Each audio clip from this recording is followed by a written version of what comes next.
નમસ્કાર. ધોરણ 11 વિષય ઇતિહાસ તેનું પ્રથમ પ્રકરણ છે પ્રાચીન ભારતનો ઇતિહાસ જાણવાના સાધનો. આ ચેપ્ટર અંતર્ગત આપણે સમજવાનો પ્રયત્ન કરીશું કે ઇતિહાસ જે એક ખૂબ જ વિશાળ વિષય છે તેના વિશે આપણને જાણકારી કઈ રીતના મળે છે.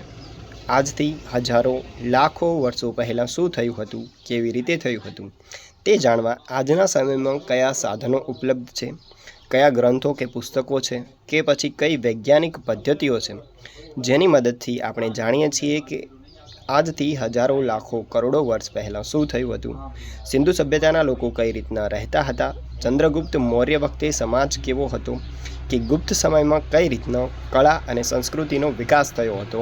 આ બધી જ બાબતો વિશેની જાણકારી અત્યારે આપણને કઈ રીતના મળે છે. So let start. પ્રાચીન ભારતનો ઇતિહાસ જાણવાના સાધનો. ભારત એક ઉપખંડ જેટલું મોટું રાષ્ટ્ર છે. ભારત જે દેશ છે તે એક ખંડ જેટલો મોટો છે, જેને પોતાનો આગવો અને વિસ્તૃત ઇતિહાસ છે. ભારતની ભૌગોલિક પરિસ્થિતિએ તેનો ઇતિહાસ ઘડવામાં મહત્વપૂર્ણ ભાગ ભજવ્યો છે. કઈ રીતના?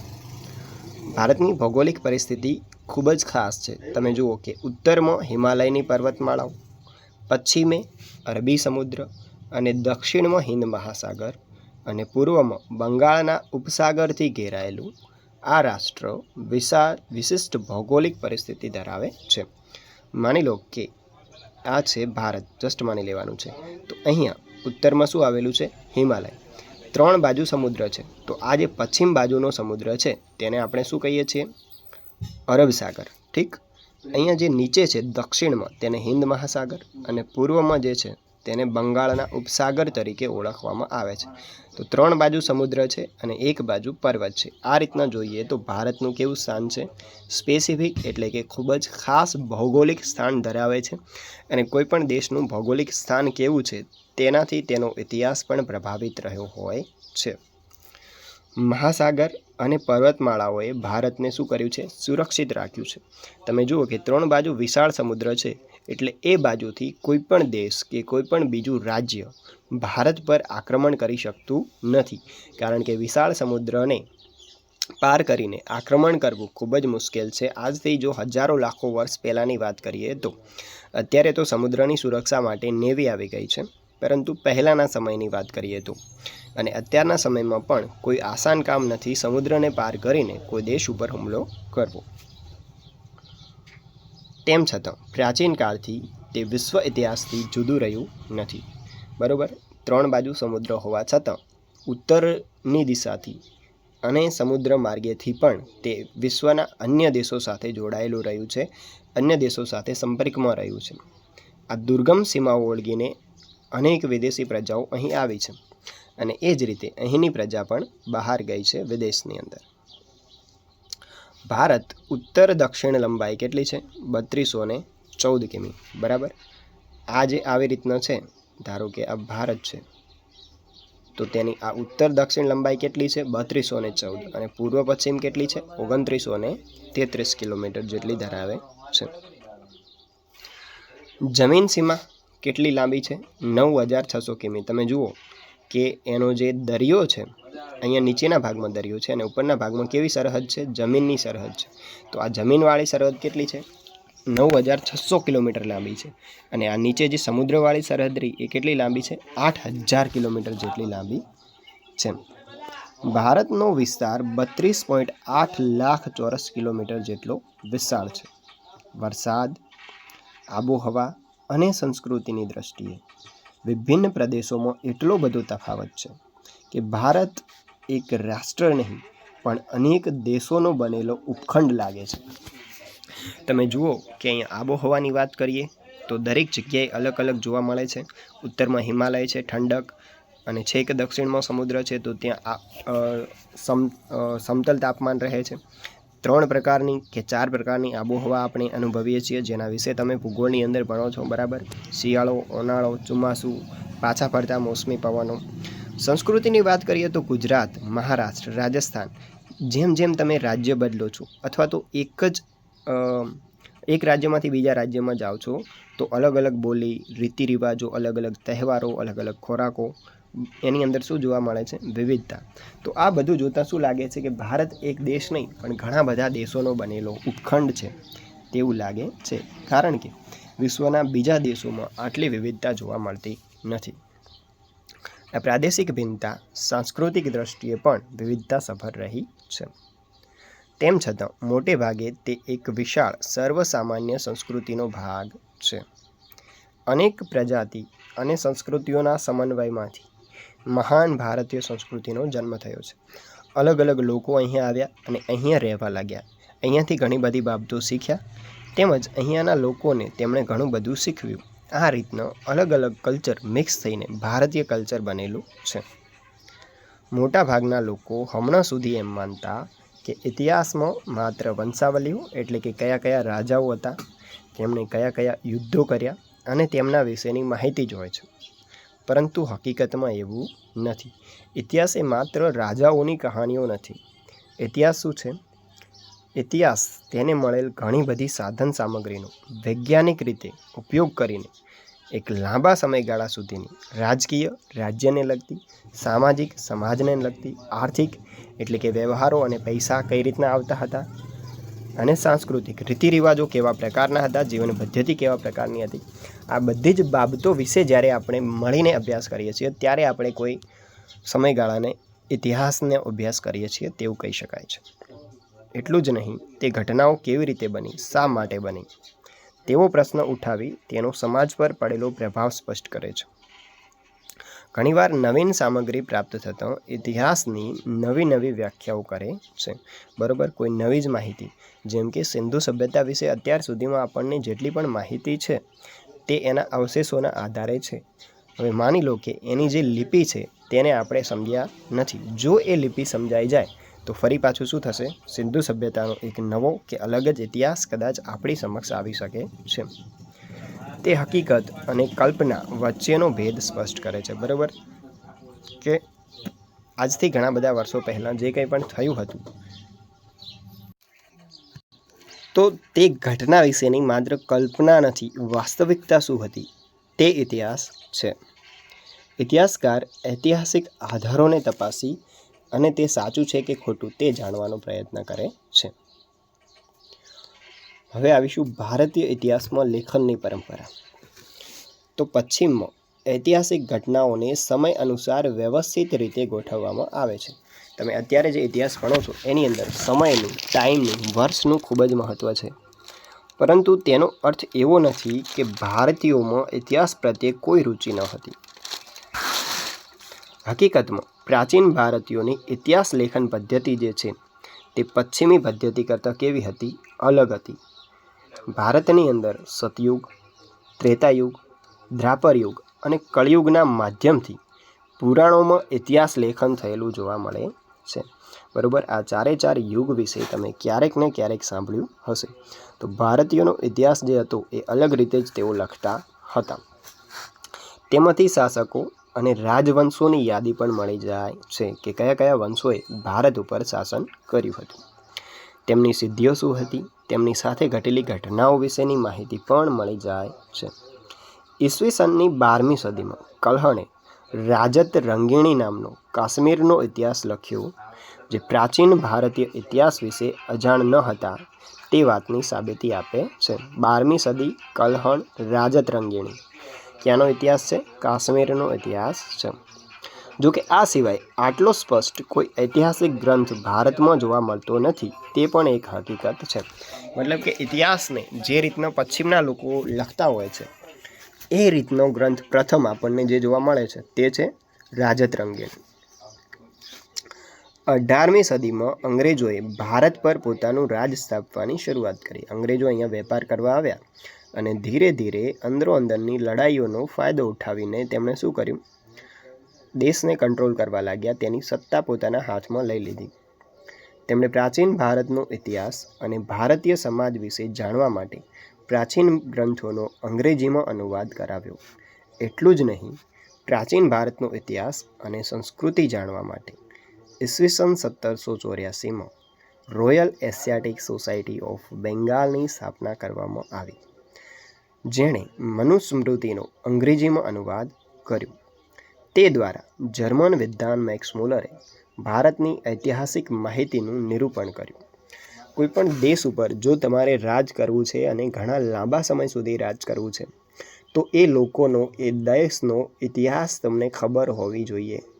બરાબર, એમનું બેકગ્રાઉન્ડ તમને ખબર હોવી જોઈએ. ત્યારે જ તમે એમના ઉપર કંટ્રોલ રાખી શકો છો, કારણ કે તમે તેમના ભૂતકાળથી ખૂબ જ પરિચિત છો. તો અંગ્રેજો અહીંયા આવ્યા, અહીંયાના ગ્રંથોનો અંગ્રેજી અનુવાદ કરાવ્યો. તે માટે Royal Asiatic Society of Bengal 1784માં સ્થાપના થઈ.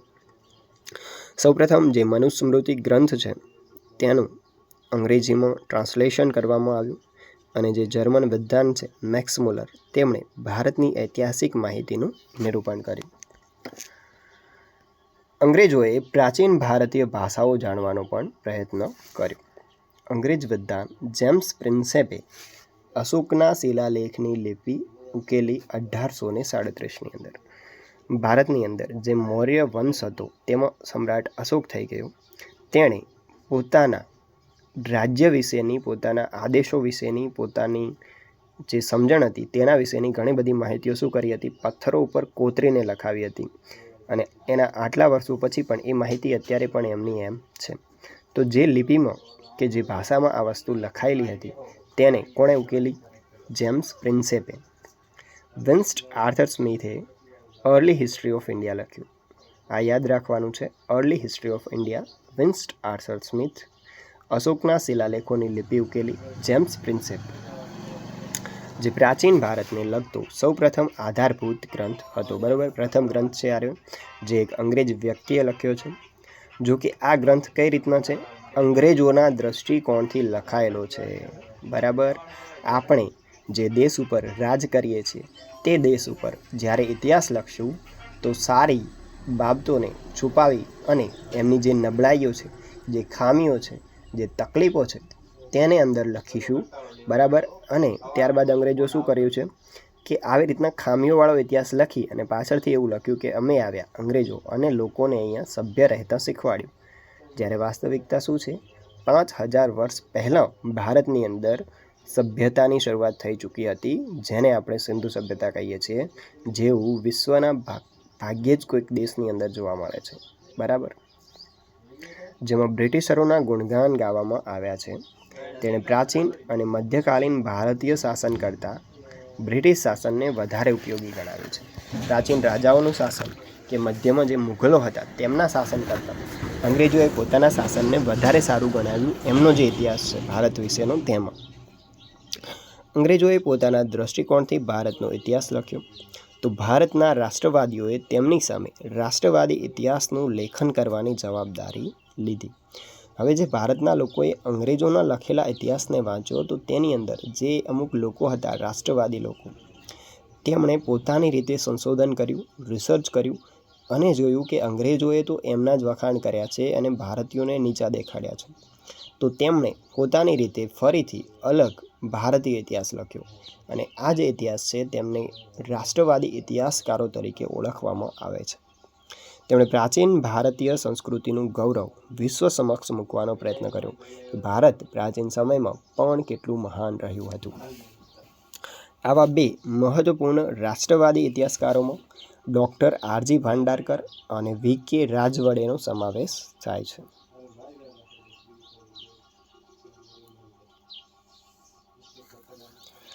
સ્વતંત્રતા બાદ ભારતીય ઇતિહાસ લેખનમાં ઘણા બધા પરિવર્તનો આવ્યા અંગ્રેજોના ગયા પછી. ધીમે ધીમે રાજકીય ઇતિહાસની જગ્યાએ શેનું મહત્ત્વ વધી ગયું? સામાજિક, સમાજ, આર્થિક, અર્થવ્યવસ્થા કેવી હતી, સાંસ્કૃતિક રીતિરિવાજો, પદ્ધતિઓ, કલ્ચર ઉપર લખાણ વધવા લાગ્યું. એ.એલ. બાસમે ધ વન્ડર ધેટ વોઝ ઇન્ડિયાના લેખક અને D D. Kosambi introduction in the study of Indian હિસ્ટ્રીના લેખક આ ક્ષેત્રે સૌથી અગત્યના ગણાય છે. બરાબર, પહેલાં જે માત્ર રાજાઓએ શું કર્યું, કેમ કર્યું, બરાબર, તેના વિશે જે લખાતું હતું તેની જગ્યાએ રાજાઓના સમયમાં સમાજના સામાન્ય લોકો કેવું જીવન જીવતા હતા, કેવા રીતિરિવાજો હતા, કેવા વિચારો હતા, તેના ઉપર ઇતિહાસમાં વધુ ધ્યાન આપવામાં આવ્યું. તે અંતર્ગત બે લેખક છે, A L. Basham the wonder that was India અને D D. Kosambi introduction in the study of Indian history. સૌથી અગત્યના ગણાય છે. ઓકે, બાકીનું નેક્સ્ટ વિડીયોમાં જોઈશું. ધન્યવાદ. નમસ્કાર. ધોરણ 11 વિષય ઇતિહાસ, તેનું પ્રથમ પ્રકરણનો આ ભાગ બીજો છે. પ્રાચીન ભારતીય ઇતિહાસ જાણવાના સ્ત્રોતો. તેની અંદર છે ભારતીય ઇતિહાસની વિષયવસ્તુ.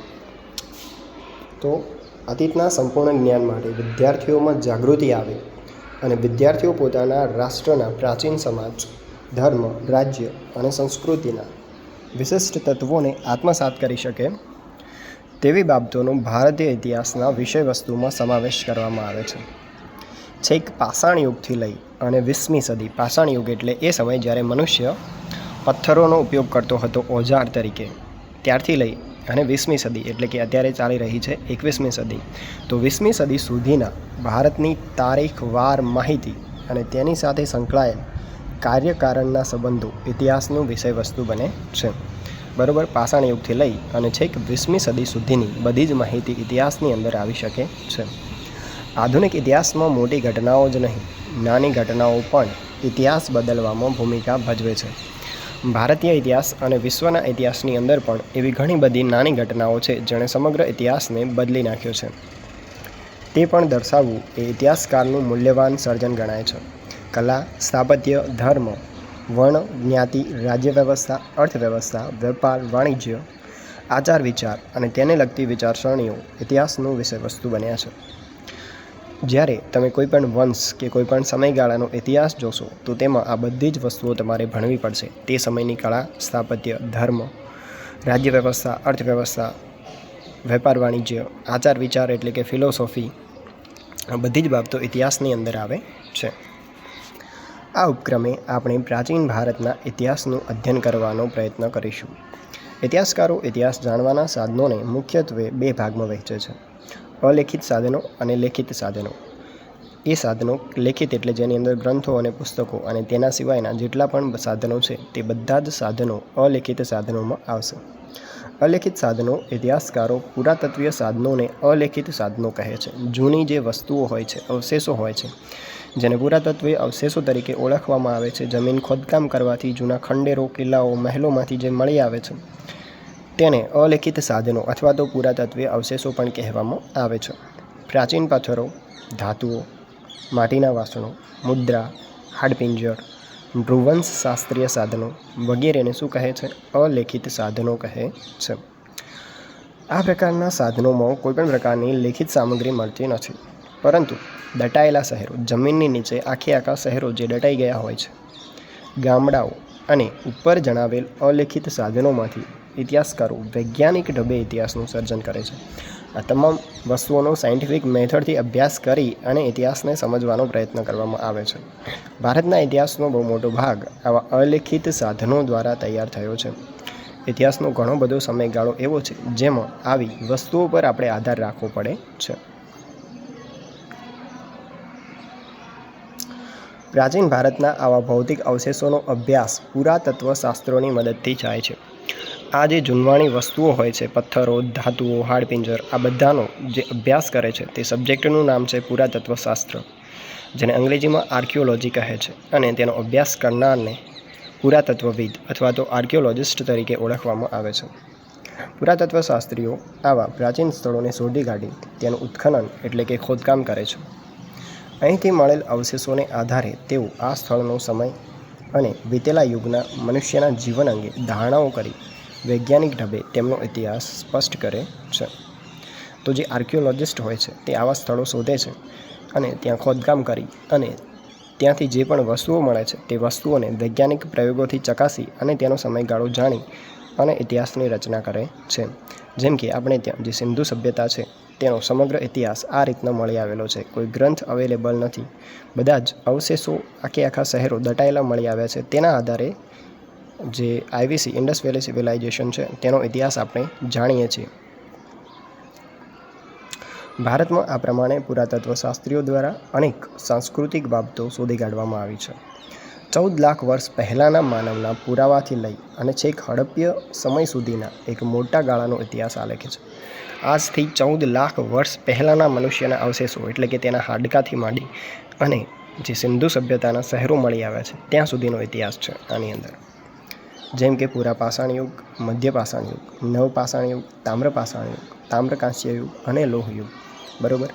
પાષાણ યુગ, પુરા પાષાણ, મધ્ય પાષાણ અને નવપાષાણ આ જે સમયગાળો છે ત્યારે મનુષ્ય પથ્થરના બનેલા ઓજારોનો ઉપયોગ કરતો રહ્યો હતો.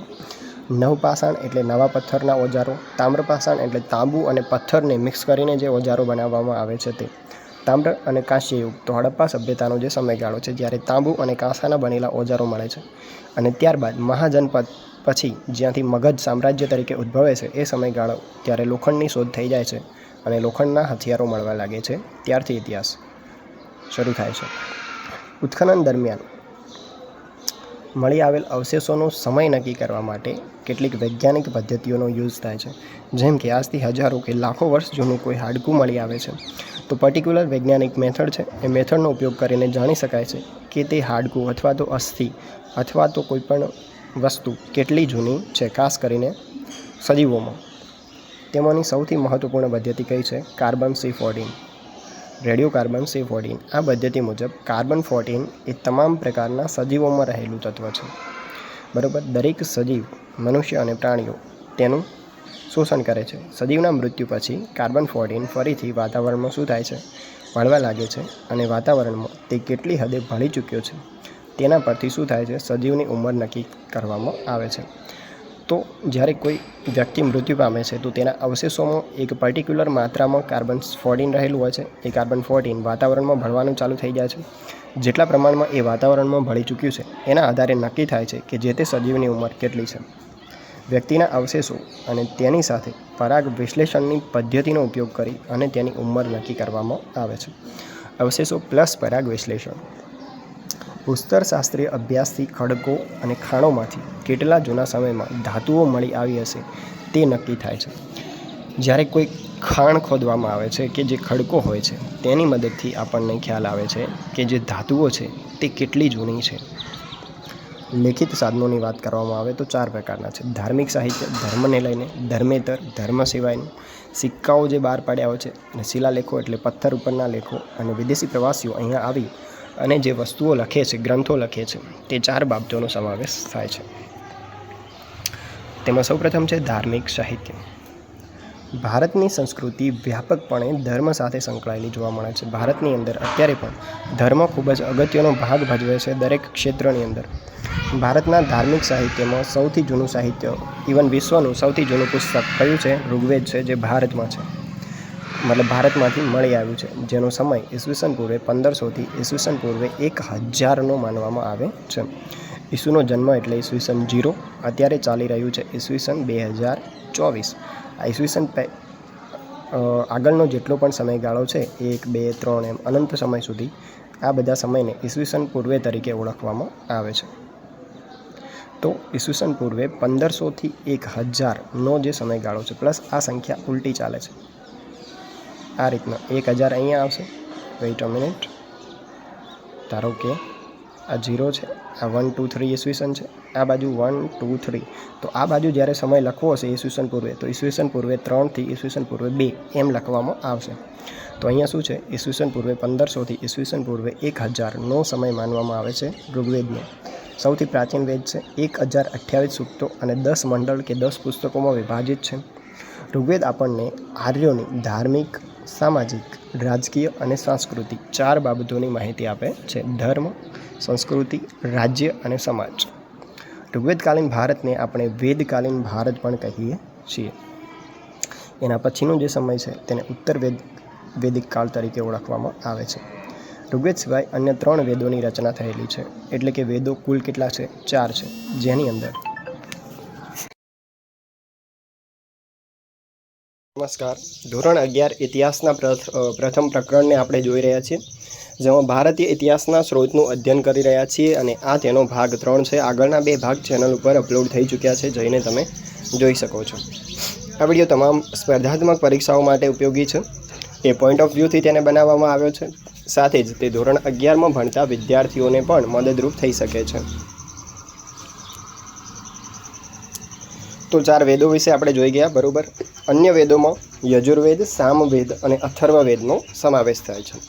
આ 3 વેદો ઋગ્વેદ પછીના સમયગાળામાં રચાયા છે. સૌપ્રથમ રચના ઋગ્વેદની થઈ છે. આ ત્રણેય વેદોમાં મંત્રો, પ્રાર્થનાઓ, અનુષ્ઠાનો અને સાંસારિક બાબતોનો સમાવેશ થાય છે. જગતને લગતી બાબતોનો સમાવેશ આપેલો છે. પશ્ચાત વૈદિક સાહિત્યમાં તેના પછી બ્રાહ્મણ ગ્રંથો, આરણ્યકો, મહાકાવ્યો, રામાયણ અને મહાભારત, ઉપનિષદો, પુરાણો, જૈન અને બૌદ્ધ ધર્મના ધાર્મિક ગ્રંથોનો સમાવેશ થાય છે. બરાબર. સૌપ્રથમ ઇતિહાસને જાણવાનો ભારતની અંદર સ્ત્રોત શું છે? વેદ છે. તે પછી બ્રાહ્મણ ગ્રંથ, આરણ્યક, મહાકાવ્યો, રામાયણ અને મહાભારત છે. 108 ઉપનિષદો છે. 18 જેવા કંઈક પુરાણો છે. ત્યારબાદ જૈન ધર્મ અને બૌદ્ધ ધર્મ આવે છે અને તેની અંદર એ લોકોએ લખેલા ગ્રંથોનો સમાવેશ થાય છે. ઈસવીસન પૂર્વે 6ઠી સદીની આજુબાજુ. તેની સાથે ધર્મસૂત્રોનો પણ સમાવેશ થાય છે. વૈદિક ધર્મ સાથે સંકળાયેલા ધર્મસૂત્રો પણ આવી જાય છે. આ ઉપરાંત મહાકાવ્યોની અંદર રામાયણ અને મહાભારત ખૂબ જ અગત્યના છે. પુરાણોની અંદર પણ શું છે? ઐતિહાસિક સામગ્રી આપેલી છે. જો કે પુરાણો કયા સમયે તેની રચના થઈ તે હજુ સુધી ક્લિયર નથી. મુખ્ય પુરાણોની વાત કરીએ તો ભાગવત પુરાણ, મત્સ્ય પુરાણ, વિષ્ણુ પુરાણ અને ગરુડ પુરાણ અગત્યના છે. ઉપનિષદોની સંખ્યા 100 કરતાં પણ વધુ છે. અને ઉપનિષદોને શું કહે છે? બીજું વેદાંત, વેદોનો અંત અથવા તો the end of the knowledge, જ્યાં જઈને તમામ પ્રકારના જ્ઞાન, સૌથી હાઈએસ્ટ લેવલનું જ્ઞાન તમે મેળવી લો છો. મતલબ કે તમારું બાકીનું બધું જ જ્ઞાન તેની સામે ફીકું પડી જાય છે. તે છે વેદાંત. તેમાં તત્કાલીન ભારતની મહત્વપૂર્ણ આધ્યાત્મિક ઉન્નતિનું દર્શન થાય છે. અધ્યાત્મના સૌથી સર્વશ્રેષ્ઠ ગ્રંથો તરીકે આપણે ઉપનિષદોને જોઈએ છીએ. આત્મા અને પરમાત્માને લગતી મહાન તત્વજ્ઞાનની પૂર્ણ ચર્ચાઓનો તેમાં સમાવેશ છે. કઠ, કેન, માંડુક્ય અને મુંડક જેવા ઉપનિષદો ઐતિહાસિક રીતે મહત્વના છે. ઉત્તર વૈદિક કાળ મોટે ભાગે ઈસવીસન પૂર્વે 600 વર્ષ સુધીનો ગણાય છે. બરોબર. ઋગ્વેદનો જે સમયગાળો છે તે વૈદિક કાળ, અને ઋગ્વેદ પછીનો જે સમયગાળો છે જેને ઉત્તર વૈદિક કાળ કહે છે, જેમાં બાકીના 3 વેદો અને બ્રાહ્મણ ગ્રંથો, આરણ્યકો, ઉપનિષદો બધાની રચના થઈ, તેને શું આપણે કહીએ છીએ? ઉત્તર વૈદિક કાળ કહીએ છીએ. ઈસવીસન પૂર્વે 6ઠી સદીમાં હિન્દુ સાહિત્યના ધર્મસૂત્રો અને ગુહ્ય સૂત્રોની રચના જોવા મળે છે. તો લગભગ આ જે સમયગાળો છે જ્યારે મહાજનપદોની રચના થતી જોવા મળે છે, તે સમયની અંદર ધર્મસૂત્રો અને ગુહ્ય સૂત્રોની રચના થયેલી જોવા મળે છે. તો સાથે સાથે બૌદ્ધ અને જૈન ધર્મ સાથે સંકળાયેલ બહુ જ મહત્વપૂર્ણ સાહિત્યની રચના પણ આ સમયમાં થયેલી જોવા મળે છે. કારણ કે આ જ મહાજનપદોની અંદર જે 2 વ્યક્તિ જન્મે છે, ધાર્મિક ક્રાંતિ લાવે છે, તે છે બૌદ્ધ અને મહાવીર. એ પણ આ જ સમયગાળાના છે. બૌદ્ધ ધાર્મિક સાહિત્યમાં ત્રિપિટક સૌથી મહત્વપૂર્ણ ગણાય છે. તેની અંદર શુદ્ધ પિટક, વિનય પિટક અને અભિધમ્મ પિટકનો સમાવેશ થાય છે. આ ત્રણેયને સંયુક્ત રીતે ત્રિપિટક તરીકે ઓળખવામાં આવે છે. શુદ્ધ પિટકમાં ગૌતમ બુદ્ધના પ્રારંભિક જીવનની ચર્ચા કરવામાં આવી છે. દેખો, આ રીતના ક્વેશ્ચન પૂછાઈ શકે છે કે કયા પિટકમાં શું વસ્તુ આપેલી છે. શુદ્ધ પિટકમાં શું છે? ગૌતમ બુદ્ધના પ્રારંભિક જીવનની ચર્ચા છે. વિનય પિટકમાં બૌદ્ધ સાધુ અને સાધ્વીઓ માટેના નિયમો છે. અને અભિધમ્મ પિટકની અંદર શું છે? ફિલોસોફી છે. ઠીક. બુદ્ધના પ્રારંભિક જીવનની ચર્ચા, શુદ્ધ પિટક, બૌદ્ધ સાધુ અને સાધ્વીઓ માટેના નિયમો, વિનય પિટક અને બૌદ્ધ ફિલોસોફી, અભિધમ્મ પિટક. આ સિવાય બૌદ્ધ સાહિત્યની અંદર શું છે? જાતક કથાઓ પણ છે. પ્રાથમિક શાળામાં ભણતી વખતે તમે ક્યાંક ને ક્યાંક જાતક કથાઓની વાર્તાઓ જરૂર સાંભળી હશે. આ જે કથાઓ છે તેને બુદ્ધ બનતા પહેલાંના જે 500 કે તેનાથી વધુ જે જન્મ છે અલગ અલગ પ્રાણીઓ સ્વરૂપે, તે દર્શાવવામાં આવ્યા છે, જેની અંદર તેઓ અલગ અલગ સારા કામો કરતા જોવા મળે છે. અને એવું કહેવાય છે કે આટલા બધા સારા કાર્યો કર્યા પછી તેઓ આ જન્મમાં બુદ્ધ બને છે અને મનુષ્યનું જે સર્વોત્તમ લક્ષ્ય છે તેને પ્રાપ્ત કરે છે. તે છે મુક્તિ અથવા તો જ્ઞાન. જૈન ધર્મના ધાર્મિક સાહિત્યને શું કહે છે? આગમ ગ્રંથો તરીકે ઓળખવામાં આવે છે, જેની અંદર 24 જેટલા જૈન તીર્થંકરોના તત્વજ્ઞાન પૂર્ણ ચર્ચા કરવામાં આવી છે. તો 24 જે તીર્થંકરો જૈન ધર્મની અંદર થઈ ગયા, એમણે જે ફિલોસોફી આપી છે તે શેની અંદર છે? આગમ ગ્રંથોની અંદર છે. જેનું પ્રથમ સંકલન મૌર્યકાળમાં થયેલું અને બીજું સંકલન ઈસવીસનની 6ઠી સદીમાં ગુજરાતના વલભીમાં થયેલું હતું, જેના વિશે આપણે આગળ જોવાના છીએ આગળના ચેપ્ટર અંતર્ગત, કે આ બધી ધાર્મિક સભાઓ ક્યારે ભરાઈ હતી. ત્યારબાદ છે ધર્મેતર એટલે કે ધર્મ સિવાયનું સાહિત્ય. તો ભારતમાં ધર્મેતર સાહિત્યમાં સ્મૃતિ ગ્રંથો, સંહિતાઓ, નાટકો અને ઇતિહાસના ગ્રંથોનો સમાવેશ થાય છે. મનુસ્મૃતિ એ અગત્યનું ધર્મેતર સાહિત્ય ગણી શકાય, જે પ્રાચીન ભારતનું પ્રથમ કાયદા ગ્રંથ ગણાય છે. બરાબર, કેવા પ્રકારના ગુનાઓ કરવા માટે કેવા પ્રકારની સજા હોવી જોઈએ, આ બધી જ બાબતો મનુસ્મૃતિની અંદર લખેલી છે. મતલબ કે તેનો આધાર જરૂર ધર્મ છે, તેમ છતાં તે ધર્મેતર સાહિત્ય માનવામાં આવે છે. જ્યારે કે એનો રચયિતા કોણ છે? મનુ, જે પોતે એક બ્રાહ્મણ છે એકોર્ડિંગ ટુ હિસ્ટ્રી. એક્ઝેક્ટલી તેઓ કોણ છે તે ચર્ચાનો વિષય છે, તેઓ હતા કે કેમ, ઇતિહાસની અંદર દરેક વસ્તુ ચર્ચાનો વિષય છે, તેની અંદર આપણે હાલ પડતા નથી. કૌટિલ્યનું અર્થશાસ્ત્ર પણ એવો જ એક મહત્વપૂર્ણ ગ્રંથ છે. કૌટિલ્ય એટલે કે ચાણક્ય, મૌર્ય સામ્રાજ્યની અંદર જે આવે છે તેવું, જેમાં મૌર્યકાલીન ભારતીય રાજનૈતિક વ્યવસ્થા, અર્થવ્યવસ્થા અને રાજ્યના સ્વરૂપ વિશેની માહિતી મળે છે. પાણિનીએ રચેલ અષ્ટાધ્યાયી નામનો ગ્રંથ સંસ્કૃત વ્યાકરણનો સૌથી પ્રાચીન અને પ્રથમ મહત્વપૂર્ણ ગ્રંથ છે. અષ્ટાધ્યાયી પાણિની સૌથી પ્રાચીન સંસ્કૃત ગ્રંથ છે, જેની રચના ઈસવીસન પૂર્વે 6ઠી કે 5મી સદીમાં થઈ હોવાનું મનાય છે. તે સિવાય છે દીઘનિકાય, અંગુત્તર નિકાય અને મજ્જિમ નિકાય. એ પણ કયા છે? બૌદ્ધ ગ્રંથો છે. બરાબર, તો આટલા અંદર આપણે શું જોયું? મનુસ્મૃતિ જોઈ, જેનાથી તમે પરિચિત હશો. બરાબર, ચાણક્ય અર્થશાસ્ત્ર આવી ગયું. બરાબર, જે રાજ્યને લગતો ગ્રંથ છે, જેની અંદર અર્થવ્યવસ્થા અને રાજ્યના સ્વરૂપ વિશેની માહિતી છે. પાણિનીએ અષ્ટાધ્યાયી લખ્યો છે, સંસ્કૃતનો પ્રથમ વ્યાકરણ ગ્રંથ સૌથી મહત્વપૂર્ણ છે. રચનાનો સમય છે ઈસવીસન પૂર્વે 6ઠી કે 5મી સદી. દીઘનિકાય, અંગુત્તર નિકાય અને મજ્જિમ નિકાય બૌદ્ધ ધર્મ સાથે સંકળાયેલ ગ્રંથો છે, જેમાં રાજ્યની સ્થાપનાનો ઇતિહાસ અને તત્કાલીન સામાજિક પરિસ્થિતિનું દર્શન થાય છે. જેની અંદર તો બૌદ્ધ ગ્રંથોની અંદર સાહિત્યિક કૃતિઓમાં સંસ્કૃત નાટકોનો સમાવેશ થાય છે. મહાન સાહિત્યકાર કાલિદાસના સંસ્કૃત નાટકો સૌથી વધુ ફેમસ છે. તેમના દ્વારા રચિત વિજ્ઞાન શાકુંતલમ, મેઘદૂતમ, ઋતુસંહારમ, આ જે ગ્રંથો છે તેમાંથી ગુપ્તકાલીન ભારતની સામાજિક પરિસ્થિતિ આપણને ખ્યાલ આવે છે કે સમાજની શું સ્થિતિ હતી. કારણ કે કોઈ પણ નાટક જ્યારે લખવામાં આવે છે તો એ સમયનો જે સમાજ હોય છે તેનું અવલોકન કરી અને તેનું વર્ણન કરવામાં આવ્યું છે. તેની અંદર કલ્પના એડ જરૂર થાય છે, પરંતુ તેમ છતાં તમને ખ્યાલ આવે છે કે એ સમયનો સમાજ કેવો હતો. આ સિવાય મહાકવિ ભાસ અને શુદ્રકના નાટકો પણ ઐતિહાસિક રીતે અગ્રણ્ય કહી શકાય છે. ઇતિહાસના ગ્રંથ તરીકે આપણી પાસે 12મી સદીમાં રચાયેલ રાજત રંગીણી મહત્વપૂર્ણ ગ્રંથ છે. બરાબર, કાશ્મીરનો ઇતિહાસ છે. તેની રચના કાશ્મીરના રાજકવિ કરેલી છે કલ્હણે, જેમાં કાશ્મીરનો ઇતિહાસ આધુનિક ઇતિહાસની અવધારણા મુજબ, અત્યારે જે આપણે ઇતિહાસ ભણીએ છીએ એ અવધારણા મુજબ લખાયેલો જોવા મળે છે. ઇતિહાસ ક્ષેત્રે આવો શ્રેષ્ઠ ગ્રંથ ભારતમાં પ્રાચીન કાળમાં જોવા મળતો નથી.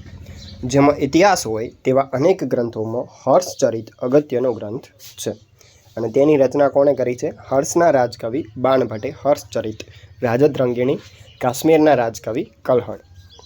દક્ષિણ ભારતમાં ધર્મેતર સાહિત્યમાં સૌથી શ્રેષ્ઠ સંગમ સાહિત્યને ગણવામાં આવે છે, જેની રચના તમિલ ભાષામાં થઈ છે.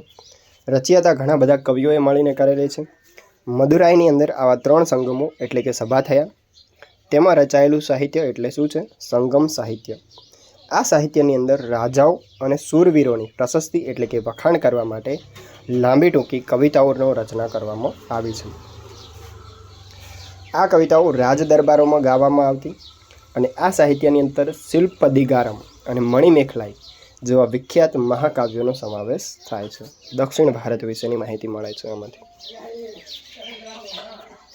ઈસવીસન પૂર્વે 300થી લઈને ઈસવીસન 300 સુધીનો સમયગાળો દક્ષિણ ભારતના રાજકીય, સામાજિક, આર્થિક અને સાંસ્કૃતિક પરિવેશને સમજવા સંગમ સાહિત્ય સૌથી શ્રેષ્ઠ માધ્યમ છે. સંગમ સાહિત્યમાં કરવામાં આવેલું વર્ણનોનું સમર્થન પુરાતત્વશાસ્ત્રીઓ અને વિદેશી પ્રવાસીઓએ પણ કર્યું છે. અવશેષોનો અભ્યાસ કરતા અને જે લોકો એ સમયમાં અહીં આવેલા મુસાફર તરીકે તેમણે જે ગ્રંથો લખ્યા એની જ્યારે સરખામણી કરવામાં આવે છે તો એ વસ્તુ મેચ થાય છે સંગમ સાહિત્યમાં જે વસ્તુ લખવામાં આવી છે તેની સાથે. તો એ રીતનો સરખામણી કરી અને સમજી શકાય છે કે વાસ્તવિકતા હતી કે જસ્ટ એક કલ્પના કરીને લખવામાં આવેલી બાબતો છે. બરાબર. ત્યારબાદ છે સિક્કાઓ અને શિલાલેખો. સિક્કાઓ ઇતિહાસ જાણવા માટેનું ખૂબ જ અગત્યનું સાધન ગણાય છે અને તેના અભ્યાસને મુદ્રાશાસ્ત્ર અંગ્રેજીમાં ન્યુમિસ્મેટિક કહેવામાં આવે છે. આ શાસ્ત્ર સિક્કાનો સમય, તેની લિપિ, તેની ધાતુ વગેરે ઉપર અધ્યયન કરી ઇતિહાસ તારવી આપે છે. તો આ જે ન્યુમિસ્મેટિક્સ છે કે મુદ્રાશાસ્ત્ર છે એ સિક્કાનો સમય જાણવાનો પ્રયત્ન કરે છે, કઈ લિપિમાં એના ઉપર લખાણ લખાયેલું છે, તેની ધાતુ કેવી છે, કયા સમયમાં તે ઉપયોગમાં હતી, તેના આધારે તેઓ જાણે છે કે કયા રાજાએ આ સિક્કાઓ બહાર પાડ્યા છે, તેનો સમયગાળો શું રહ્યો હશે. સિક્કાઓ પર જોવા મળતા પ્રતીકો અને ચિત્રોની મદદથી પણ ઇતિહાસ જાણવા મળે છે, કારણ કે ઘણા સિક્કાઓ પર રાજાનું પોતાનું ચિત્ર કે એનું જે રાજકીય ચિત્ર હોય છે, ધ્વજનું ચિત્ર, એ પણ દોરવામાં આવેલું હોય છે. ભારતમાં સૌથી જૂના સિક્કા કયા છે? પંચમાર્ક સિક્કા છે. તે ચાંદી અને તાંબાના બનેલા હતા અને તેનો સમયગાળો કયો છે? ઈસવીસન પૂર્વે 5મી સદી. આ સિક્કાઓ અલગ અલગ આકારના હતા. જેવી રીતના અત્યારે ગોળાકાર જોવા મળે છે તેમ એ સમયે સિક્કાઓ અલગ અલગ આકારમાં જોવા મળતા હતા. સિક્કાઓની જેમ જ શિલાઓ અને પથ્થર પર જે કોતરવામાં આવે છે એ લેખો ઇતિહાસ જાણવાના અગત્યના સાધનો છે. બરાબર. કવિઓ દ્વારા રાજાઓની પ્રશસ્તિમાં લખાયેલ આ લેખોને, પ્રશસ્તિ એટલે કે વખાણ કરવા માટે જે લેખો લખવામાં આવે છે તેને પ્રશસ્તિ કહે છે. હવે જે મોટા મોટા પથ્થરો હોય છે એ પથ્થરો ઉપર કોતરીને આ વસ્તુઓ લખવામાં આવતી જેથી લાંબા સમય સુધી તે ટકી રહે. અને પથ્થર ઉપર લખવામાં આવતી કોઈ કઠોર ધાતુની મદદથી, એટલે તેને શું કહેવામાં આવે છે? શિલાલેખ. કારણ કે પથ્થરને આપણે શિલા તરીકે પણ ઓળખીએ છીએ. શિલાલેખ અથવા તો અભિલેખ કહેવામાં તેને આવે છે. ભારતમાં સૌથી જૂના શિલાલેખ કોના છે? સૌથી જાણીતા અશોકના છે. અશોકના શિલાલેખો કઈ ભાષામાં લખાયેલા છે? પ્રાકૃત ભાષામાં. લિપિ કઈ છે? બ્રાહ્મી લિપિમાં મોટા ભાગના. સાથે સાથે ઉત્તર પશ્ચિમ ભારતમાં જે શિલાલેખો મળ્યા છે એની લિપિ કઈ છે? ખરોષ્ટી. અને અફઘાનિસ્તાનમાંથી મળેલા શિલાલેખો કઈ છે? અરમાઈ કે ગ્રીક લિપિમાં જોવા મળે છે. ઓકે, દેખો, જે મુખ્યત્વે છે તે પ્રાકૃત ભાષા અને બ્રાહ્મી લિપિ છે. ઉત્તર પશ્ચિમ ભારતની અંદર જે છે શિલાલેખો તેની લિપિ કેવી છે? ખરોષ્ટી છે. જ્યારે અફઘાનિસ્તાનની અંદર જે શિલાલેખો છે તેની લિપિ કેવી છે? અરમાઈ કે ગ્રીક. આ રીતના મોટો પથ્થર છે અને એના ઉપર આ રીતના લખાણ કોતરીને લખવામાં આવેલું છે, જેને આપણે શિલાલેખ તરીકે ઓળખીએ છીએ. અશોકના શિલાલેખોની ભાષા ઉકેલવાનો શ્રેય કોને જાય છે? જેમ્સ પ્રિન્સેપને જાય છે. તેમણે ઈસવીસન 1827માં અશોકના શિલાલેખોની બ્રાહ્મી લિપિને ઉકેલી હતી. બરાબર. અશોકની જે લિપિ છે બ્રાહ્મી, તેને જેમ્સ પ્રિન્સેપે ઉકેલી હતી. બ્રાહ્મી લિપિ ડાબેથી જમણે લખવામાં આવે છે અને ખરોષ્ટી લિપિ જમણેથી ડાબે. જેમ કે અત્યારે આપણે લખાણ આ રીતના લખીએ છીએ, આ બાજુથી શરૂ કરીએ છીએ અને આ બાજુ જઈએ છીએ. બરાબર. તો સામેની દિશામાંથી જોઈએ તો આ શું છે? ડાબેથી જમણે ગણાશે અને આ બાજુથી આમ જઈશું, જમણેથી ડાબે ગણાશે. બરાબર. તો એ સમયે પણ અલગ અલગ પદ્ધતિઓ પ્રચલિત હતી લિપિઓની અંદર. અશોકના શિલાલેખોની સંખ્યા 25 કરતાં પણ વધારે છે. બરાબર. 25 કરતાં પણ વધુ શિલાલેખ મળી આવ્યા છે. તેમાંથી આપણને વહીવટી, રાજકીય, ધાર્મિક નીતિઓનો ખ્યાલ આવે છે અશોકના સમયની. સાતવાહન રાજાઓએ પણ શિલાલેખો કોતરાવ્યા હતા જે નાસિકની આજુબાજુ જોવા મળે છે. અશોકના શિલાલેખ પછી મળી આવેલ અભિલેખોમાં વ્યક્તિગત અને સરકારી એમ બંને પ્રકારના અભિલેખ આપણને મળે છે. કેટલાક અભિલેખ પ્રશસ્તિ તરીકે મળ્યા છે. તેનું સૌથી મોટું ઉદાહરણ છે હરિસેન દ્વારા રચિત સમુદ્રગુપ્તની પ્રયાગ પ્રશસ્તિ, પ્રયાગનો અભિલેખ જેને કહેવામાં આવે છે. આ અભિલેખ અશોક સ્તંભ પર લખવામાં આવ્યો છે. અશોકના સ્તંભ ઉપર તેને લખવામાં આવ્યો છે. આવું બીજું ઉદાહરણ છે રાજા ભોજનો ગ્વાલિયર પ્રશસ્તિ લેખ. બરાબર. સમુદ્રગુપ્ત પ્રયાગ પ્રશસ્તિ, લેખક છે હરિસેન. બરાબર. રાજા ભોજ ગ્વાલિયર પ્રશસ્તિ. એ સિવાય કલિંગ રાજાનો કયો છે? ખારવેલનો હાથી ગુફા અભિલેખ. પછી રાજા ગૌતમી છે તેનો નાસિક ગુફા અભિલેખ છે. પછી બંગાળના રાજા છે વિજયસેનનો દેવપાડા અભિલેખ, ચાલુક્ય રાજવી છે પુલકેશી દ્વિતીય, તેનો ઐહોલ અભિલેખ ખૂબ જ મહત્ત્વના છે. બરાબર, તો આ બધું જ જોડવામાં પૂછાઈ શકે છે. પ્રયાગ પ્રશસ્તિ સમુદ્રગુપ્ત, રચના હરિસેન દ્વારા.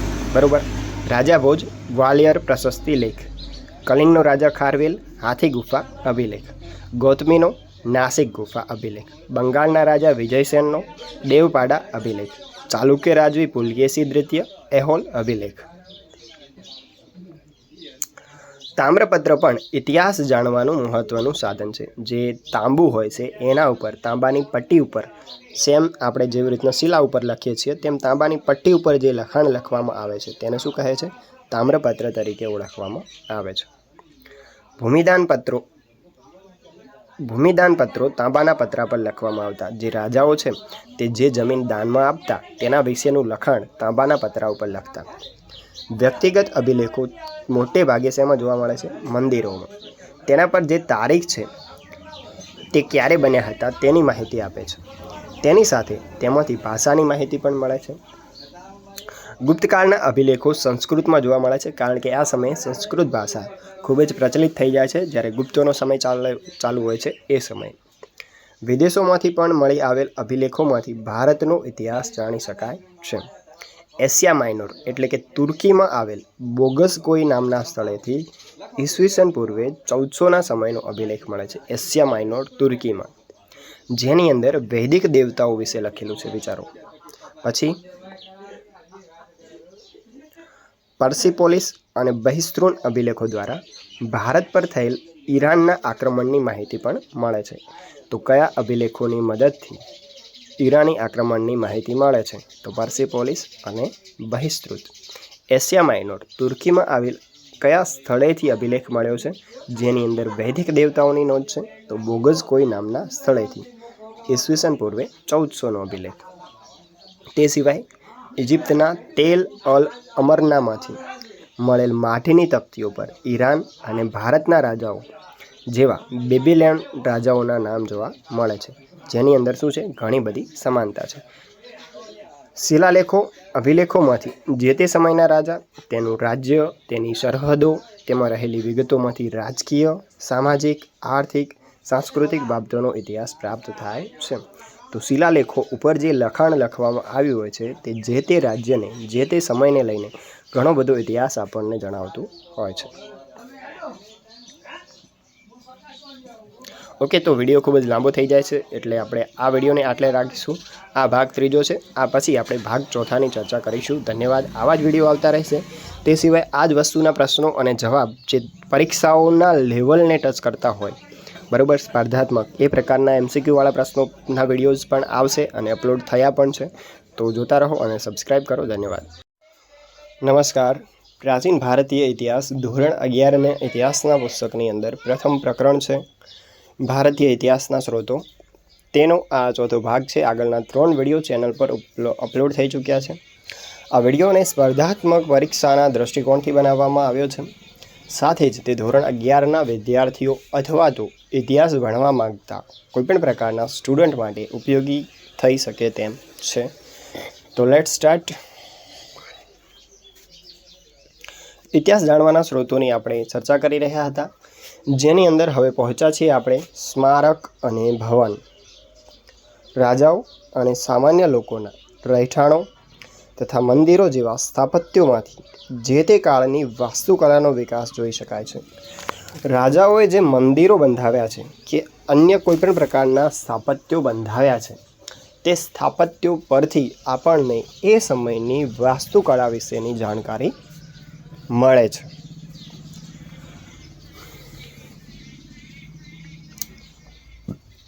ઉત્તર ભારતના નાગર શૈલીના મંદિરો. નાગર શૈલી ઉત્તર ભારત, દ્રવિડ શૈલી દક્ષિણ ભારત, દખ્ખણ બેશર શૈલી મંદિરો. બરાબર. પ્રાચીન કાળની વાસ્તુકલા અને મંદિર સ્થાપત્ય શૈલીના મહત્વપૂર્ણ દસ્તાવેજો છે. ઉત્તર ભારત નાગર શૈલી, દક્ષિણ ભારત દ્રવિડ શૈલી અને દખ્ખણ એટલે કે ડેક્કન પ્લેચ્યુ જેને કહેવામાં આવે છે, દખ્ખણનો ઉત્પ્રદેશ, ત્યાં બેસર શૈલીના મંદિરો જોવા મળે છે. તે સિવાય બૌદ્ધ ધર્મની અંદર સ્તૂપો, ચૈત્યો, વિહારો અને મંદિરો ભારતની સાથે સાથે દક્ષિણ પૂર્વ એશિયાની અંદર અને મધ્ય એશિયાના વિસ્તારો સુધી જોવા મળે છે, જે ભારતીય સંસ્કૃતિનો પ્રચાર પ્રસાર સ્પષ્ટ કરે છે. બરાબર, આટલે દૂર દૂર સુધી મંદિરો જોવા મળવા તે શું જણાવે છે? ભારતીય સંસ્કૃતિનો પ્રચાર પ્રસાર જણાવે છે કે ભારતીય સંસ્કૃતિ વિદેશોમાં પણ ફેલાયેલી, ભારતીય લોકો વિદેશોમાં પણ વસેલા કે ગયેલા જોવા મળે છે. ઈસવીસનની 9મી સદીમાં છેક જાવાની અંદર બંધાયેલ બોરોબુદરનું મંદિર તેનો મહાન પુરાવો છે. અહીંયા ચિત્રમાં તમને એ મંદિર આપેલું છે. ત્યારબાદ છે ઇતિહાસ જાણવાના સ્ત્રોત તરીકે મૂર્તિઓ. તો ઇતિહાસ જાણવા માટે મૂર્તિઓ પણ અત્યંત જરૂરી છે. કૃષાણ, ગુપ્ત અને ગુપ્તકાળ પછી મોટા પ્રમાણમાં મૂર્તિ સ્થાપત્ય જોવા મળે છે. કૃષાણ યુગની મૂર્તિકલામાં વિદેશી પ્રભાવ જોવા મળે છે. કૃષાણ શાસકોના સમયમાં જે મૂર્તિઓ ભારતની અંદર બની એ મૂર્તિઓ ભારતીય પ્લસ વિદેશી શૈલીનું કોમ્બિનેશન કરીને બનાવવામાં આવેલી છે. મૂર્તિકલાની અંદર ગાંધાર કલા શૈલી અને મથુરા કલા શૈલી સર્વશ્રેષ્ઠ, સૌથી બેસ્ટ છે. સાંચી, અમરાવતી, ભારહૂત અને બોધગયામાં મળેલી મૂર્તિઓમાં કલાનો વિકાસ સ્પષ્ટ જોવા મળે છે. ત્યારબાદ છે ચિત્રકળા. તો ચિત્રકળાનો ઇતિહાસ ભારતની અંદર ઘણો જૂનો જોવા મળે છે. છેક પાષાણ યુગથી, મતલબ કે જ્યારે મનુષ્ય પથ્થરના ઓજારો બનાવતો, ગુફામાં રહેતો અને શિકાર કરતો, એ વખતે ગુફામાં રહીને તેણે પાંદડાઓના રંગોનો ઉપયોગ કરીને દિવાલો પર ચિત્રો દોર્યા છે. તો છેક પાષાણ યુગથી ભારતની અંદર ચિત્રકલા જોવા મળે છે. જુઓ કેટલો મહાન ઇતિહાસનો વારસો છે આપણા દેશનો. તો પાષાણ કાળથી ચિત્રકલા ભારતીય ઇતિહાસ જાણવાનું મહત્વપૂર્ણ માધ્યમ છે. તેનો ઉત્તમ નમૂનો ભીમબેટકાના ગુફા ચિત્રો છે, જે અહીંયા દેખાડ્યા છે. તમે જુઓ કે મનુષ્ય પશુઓનો શિકાર કરતો જોવા મળી રહ્યો છે અને આ ચિત્રોના રંગો તે ગુફાઓની અંદર આટલા વર્ષો સુધી પણ અદ્ભુત જોવા મળી રહ્યા છે. ગુપ્તકાળમાં આ કલાનો ઉત્તમ વિકાસ થયો. અજંતાના વિશ્વવિખ્યાત ચિત્રોને ચિત્રકલાની ઉન્નતિનું ચરમ બિંદુ કહી શકાય. અજંતા, ઇલોરા, બાઘ આ બધી ગુફાઓની અંદરથી ચિત્રકલાના ઘણા બધા પુરાવાઓ આપણને મળી આવ્યા છે. ત્યારબાદ છે ફોરેન ટ્રાવેલર, એટલે કે વિદેશી મુસાફરો. જેમ કે અત્યારે આપણે બહાર ક્યાંય પણ ફરવા જઈએ તો ફોનની અંદર ફોટો ખેંચીએ છીએ. એ જ રીતના પ્રાચીન સમયમાં જે લોકો ભારતમાં આવ્યા અને ભારતની સમૃદ્ધિ અને અહીંયાની ભવ્યતાને જોઈ, અહીંયાના વારસાને જોયો અને લખાણો લખ્યા ભારત વિશે, એ ગ્રંથો એ દેશમાંથી કે આપણા દેશમાંથી જ્યારે અત્યારે આપણને મળે છે તો એની મદદથી જાણી શકાય છે કે જે તે સમયે ભારતની શું સ્થિતિ રહી હતી. પ્રાચીન કાળથી ભારત વિદેશો સાથે સંપર્કમાં રહ્યું છે. અનેક વિદેશીઓ ભારતમાં આવતા રહ્યા છે. તેમણે ભારત વિશે જે કાંઈ લખ્યું છે તે પણ ઇતિહાસ જાણવાના મહત્વપૂર્ણ સાધનોમાં સ્થાન પામે છે. બરાબર, પ્રાચીન ભારતમાં ગ્રીસ, રોમ અને ચીનમાંથી યાત્રાળુઓ આવ્યા હતા.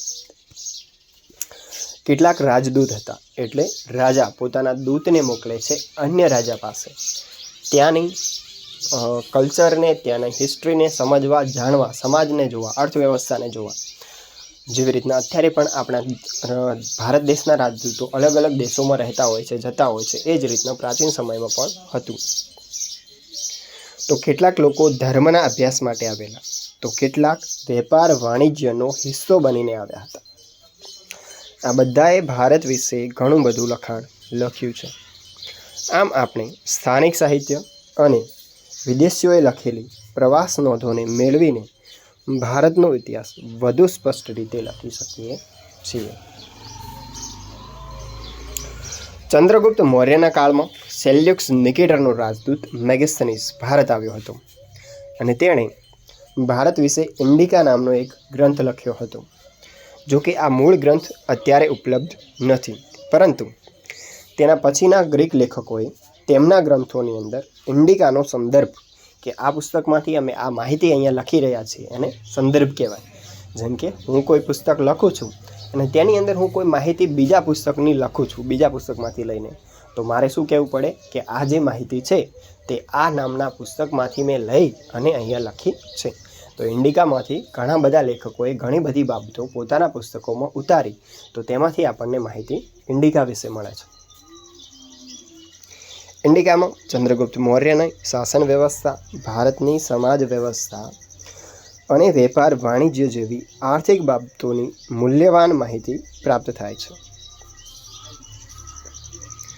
ઈસવીસનની પ્રથમ અને બીજી સદીમાં પણ ગ્રીક અને રોમન લોકો ઘણા બધા ભારતીય વેપારી મથકો અને અગત્યના બંદરો વિશે માહિતી આપી છે. ઈસવીસન પ્રથમ અને બીજી સદીએ ગ્રીક અને રોમન લોકોએ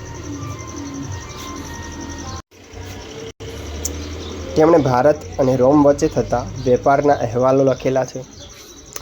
આવા ગ્રંથોમાં ટોલેમીનું નેચરલ જિયોગ્રાફી અને પ્લિનીના ગ્રંથો મહત્ત્વના છે. બરાબર, નેચરલ જિયોગ્રાફીના લેખક કોણ છે? ટોલેમી, જે ભૂગોળ ઉપર લખાયેલો ગ્રંથ છે. અને આ ગ્રંથમાંથી ભારતના જે બંદરો હતા, ભરૂચ, સોપારા, તામ્રલિપ્તિ, લોથલ, આ બધા વિશેની માહિતી આપણને મળે છે. તે સિવાય પેરિપ્લસ ઓફ ધ એરિથ્રિયન સી પણ મહત્ત્વનો ગ્રંથ છે. તે કોઈ અજ્ઞાત લેખકે લખેલો છે અને ભારતીય બંદરો વિશે તેમાંથી માહિતી મળે છે. બૌદ્ધ ધર્મના આકર્ષણથી ચીનના યાત્રીઓ ભારતમાં આવ્યા હતા, જેની અંદર ફાહિયાન છે, યુએનસાંગ છે અને ઇત્સિંગ છે. હવે તમારે જણાવવાનું છે કે ફાહિયાન, યુએનસાંગ અને ઇત્સિંગ કયા ભારતીય રાજાઓના સમય દરમિયાન ભારતની અંદર આવ્યા હતા, કમેન્ટ સેક્શનની અંદર. બરાબર, અને આ માહિતી જો તમારે જોઈતી હોય તો ધોરણ 6ની સામાજિક વિજ્ઞાનની પુસ્તકમાંથી લગભગ તેના પહેલા ચેપ્ટરમાંથી કે પછી જે રાજાઓના સમયમાં આ લોકો આવ્યા હતા એ ચેપ્ટર જે આખું અલગ આપેલું છે એ ચેપ્ટરમાંથી તમને આ માહિતી મળી રહેશે.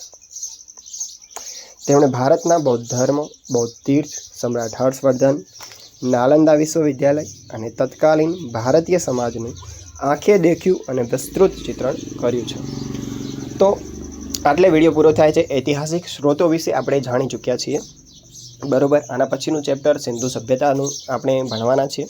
પરંતુ એ ચેપ્ટર ભણતા પહેલાં આ આખા ચેપ્ટરના MCQ ટાઈપના જેટલા પણ પ્રશ્નો થઈ શકે છે અને એક્ઝામમાં પૂછાવાની શક્યતા ધરાવે છે તે બધાનો વિડીયો અલગ અલગ વિડીયોઝની અંદર આવશે. કારણ કે વિડીયો લાંબો હોય તો કંટાળો આવે છે, એટલે 5 થી 10 મિનિટના અલગ અલગ વિડીયોની અંદર તમને ઉપલબ્ધ થશે. તે સિવાય બીજા ઘણા બધા વિડીયોઝ અવેલેબલ છે. શરૂઆત આપણે GCRTને સમગ્ર કવર કરીશું અને તે પછી NCERTને કવર કરીશું અને ત્યારબાદ એડવાન્સ લેવલની બુકોને પણ જોઈશું.